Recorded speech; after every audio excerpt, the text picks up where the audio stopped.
사랑하는 은혜와 진리 장로교회 교우 여러분, 어젯밤도 평안하셨습니까? 오늘도 여러분의 삶 가운데 하나님의 영광이 함께 하시기를 주님의 이름으로 축원합니다. 오늘 새벽에 만나 본문은 사무엘상 5장입니다. 사무엘상 5장 1절로 12절을 제가 읽어드리겠습니다. 블레셋 사람들이 하나님의 궤를 빼앗아 가지고 에벤에셀에서부터 아스돗에 이르니라. 블레셋 사람들이 하나님의 궤를 가지고 다곤의 신전에 들어가서 다곤 곁에 두었더니 아스돗 사람들이 이튿날 일찍이 일어나 본즉 다곤이 여호와의 궤 앞에서 엎드려져 그 얼굴이 땅에 닿았는지라. 그들이 다곤을 일으켜 다시 그 자리에 세웠더니 그 이튿날 아침에 그들이 일찍이 일어나 본즉 다곤이 여호와의 궤 앞에서 또다시 엎드려져 얼굴이 땅에 닿았고 그 머리와 두 손목은 끊어져 문지방에 있고 다곤의 몸뚱이만 남았더라. 그러므로 다곤의 제사장들이나 다곤의 신전에 들어가는 자는 오늘까지 아스돗에 있는 다곤의 문지방을 밟지 아니하더라. 여호와의 손이 아스돗 사람에게 엄중히 더하사 독한 종기의 재앙으로 아스돗과 그 지역을 쳐서 망하게 하니 아스돗 사람들이 이를 보고 이르되 이스라엘 신의 궤를 우리와 함께 있지 못하게 할지라.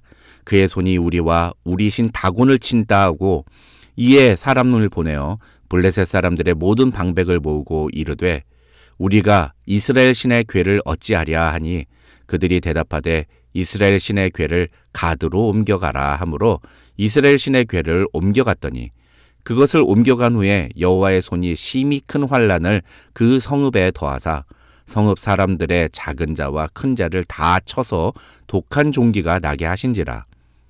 이에 그들이 하나님의 궤를 에그론으로 보내니라. 하나님의 궤가 에그론에 이른즉 에그론 사람이 부르짖어 이르되 그들이 이스라엘 신의 궤를 우리에게로 가져다가 우리와 우리 백성을 죽이려 한다 하고 이에 사람을 보내어 블레셋 모든 방백을 모으고 이르되 이스라엘 신의 궤를 보내어 그 있던 곳으로 돌아가게 하고 우리와 우리 백성이 죽임 당함을 면하게 하자 하니 이는 온 성읍이 사망의 환난을 당함이라. 거기서 하나님의 손이 엄중하심으로 죽지 아니한 사람들은 독한 종기로 치심을 당해 성읍의 부르짖음이 하늘에 사무쳤더라.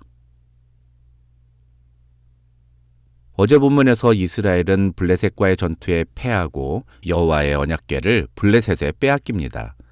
오늘 본문은 그렇게 빼앗긴 언약궤 때문에 블레셋 사람들에게 일어난 일을 기록하고 있습니다. 오늘 본문에 기록된 내용을 간단하게 요약하면 크게 둘로 구분할 수 있습니다. 하나는 하나님께서 블레셋의 신 다곤을 치셨다는 것이고 다른 하나는 하나님께서 블레셋 사람들을 치셨다는 것입니다. 먼저 1절로 5절에는 하나님께서 블레셋의 신 다곤을 치시는 내용이 기록되어 있습니다. 여호와의 궤를 빼앗은 블레셋 사람들은 그 궤를 아스돗으로 가져가서 다곤 신전 안에 있는 다곤 신상 옆에 두었습니다.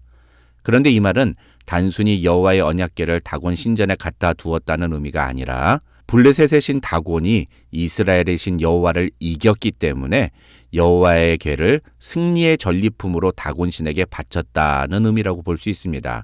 마치 전쟁에서 승리한 왕이 전쟁 포로를 자신의 노예로 부리듯이 전쟁에서 진 나라의 신을 자신들의 신전에 갖다 놓음으로써 블레셋 사람들은 여호와라는 이스라엘의 신을 자신들의 신 다곤에게 바친 것입니다.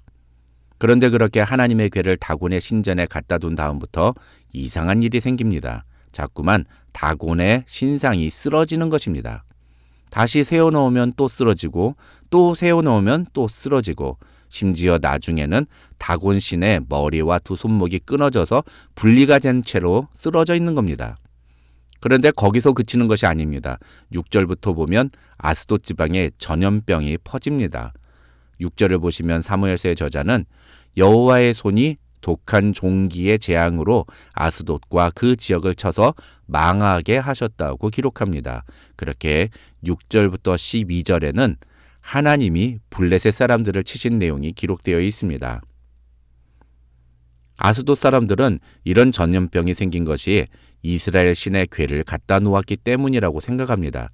7절을 보면 아스돗 사람들은 그의 손, 즉 하나님의 손이 우리와 우리 신 다곤을 친다라고 말합니다.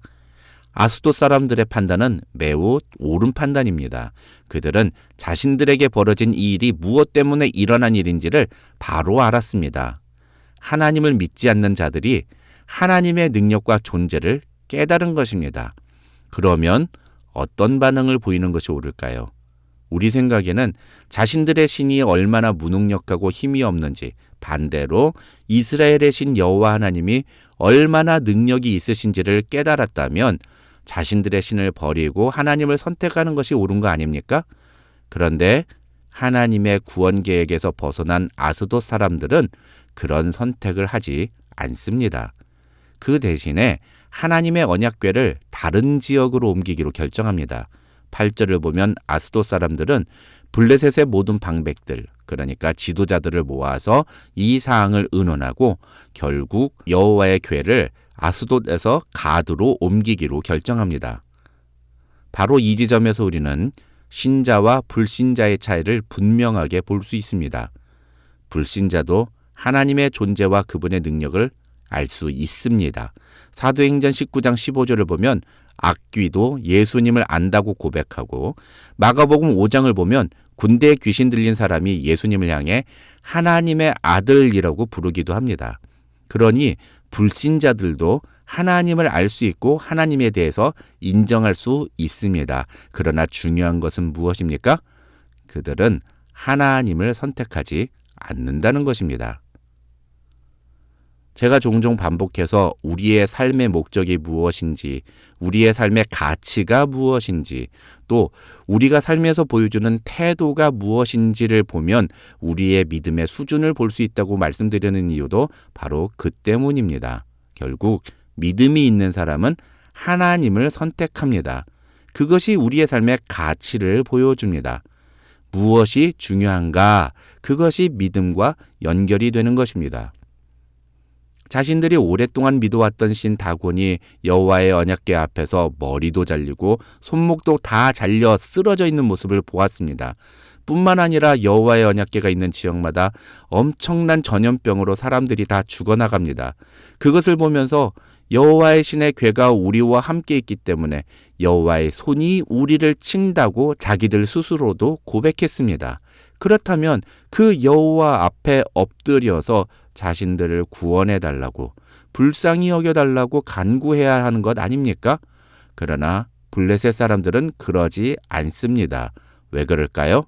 아마 여호와는 자신들의 신이 아니라고 생각했기 때문인 것 같습니다. 이런 해석이 가능한 이유는 오늘 본문에서 계속해서 반복적으로 이스라엘 신의 궤라는 표현이 나오기 때문입니다. 다시 말해서 아무리 힘이 강하고 아무리 우리가 다 죽을 상황에 처해 있어도 여호와라는 신은 자신들의 신이 아니라 이스라엘의 신이라서 그 신을 선택할 수가 없다는 것입니다. 그렇다면 이런 내용을 우리의 시각으로 바꾸어 봅시다. 오늘 본문은 이방 민족과 그들이 믿는 우상에 대해 철저히 징벌하시는 하나님의 모습을 보여줍니다. 사무엘서의 기자는 그것을 하나님의 손이라는 단어로 묘사하는데요.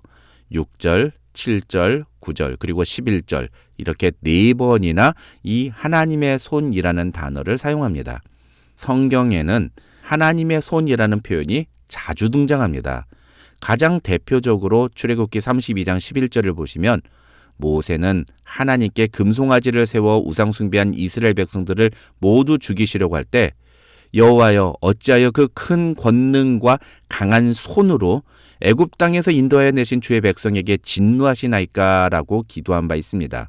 또 여호수아서 4장 24절을 보면 요단강을 건넌 후에 여호수아는 이스라엘 백성들에게 이런 말을 합니다. 이는 땅의 모든 백성에게 여호와의 손이 강하신 것을 알게 하며 너희가 너희 하나님 여호와를 항상 경외하게 하려 하심이라 하라. 그 외에도 성경에는 하나님의 손에 대해 찬양하고 고백하는 내용들이 정말 많습니다. 다시 말해서 이스라엘 백성들에게 있어서 하나님의 손은 그들을 보호하시고 구원하시며 인도하시는 하나님의 능력을 의미합니다.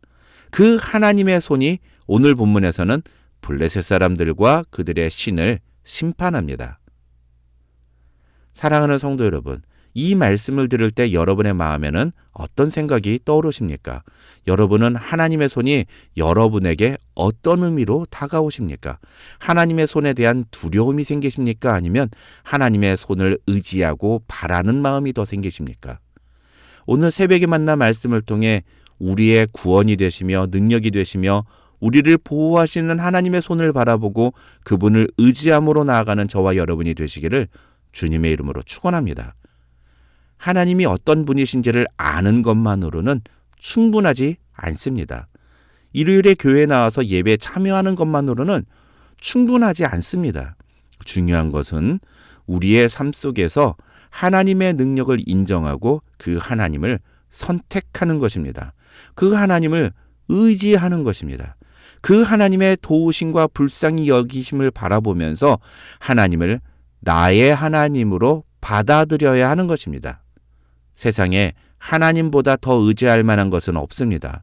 블레셋 사람들은 다곤이 하나님을 이겼다고 생각하고 하나님의 궤를 다곤 신에게 전리품으로 바쳤지만 하나님은 그런 다곤의 목과 손을 꺾어 쓰러뜨리심으로써 세상의 그 어떤 우상도 하나님과 비교할 수 없음을 보여주셨습니다.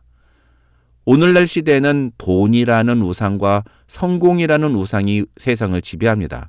많은 사람들이 그 우상들이 더 강력하고 힘이 있다고 생각합니다. 그러나 그것은 착각입니다. 하나님의 손이 그 모든 것을 치시는 날에 그들은 조금도 버틸 수가 없을 것입니다. 오늘 하루 우리의 구원이시며 능력이 되시는 또 소망이 되시는 하나님의 손을 바라보고 의지하며 살아가는 우리 은혜와 진리 장로교의 모든 교우들이 되시기를 주님의 이름으로 축원합니다.